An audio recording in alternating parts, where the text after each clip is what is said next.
ఉంది. So BRS నుంచి వాళ్ళ భార్యని సునీత గారిని నిల్చోబెడుతున్నారు, కాంగ్రెస్ నుంచి కూడా ఉన్నారు. మరి మీరు ఏ పార్టీని గెలిపించుకుంటారు ఇక్కడ? మేము చూడండి అమ్మా, ఈసారి బీఆర్ఎస్ ని గెలిపించుకుంటాం. ఎందుకంటే ఇప్పుడు తెలవాలి వాళ్ళకు, కాంగ్రెస్ వాళ్ళకు ఇది తెలవాలి. బీఆర్ఎస్ గెలిస్తే మాకు సిగ్గు, వాళ్ళకి సిగ్గు అని వస్తుంది. గెలిస్తే ఏం కాదు, బీఆర్ఎస్ గెలిస్తే వాళ్ళకి ఏం కాదు, కానీ వాళ్ళకి సిగ్గు వస్తుంది అంతే. రేవంత్ రెడ్డి గారికి సిగ్గు వచ్చి పని చేయాలి వాళ్ళు, అంతే. ఇంకా ఏం పని లేదు వేరే.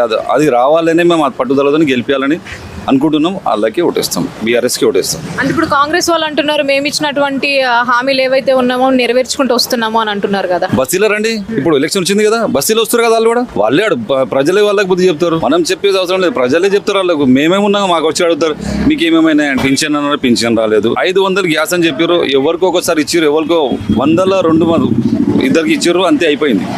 అది కూడా అయిపోయింది, ఆగిపోయింది. కరెంట్ బిల్ అన్నారు, కొంతమందికి అయింది, కొంతమందికి కాలేదు. సగం ప్రతి 101% పని మొత్తం కాలేదు, ఏది కాలేదు. జరిగిందంటే జరిగింది, ఏదంటే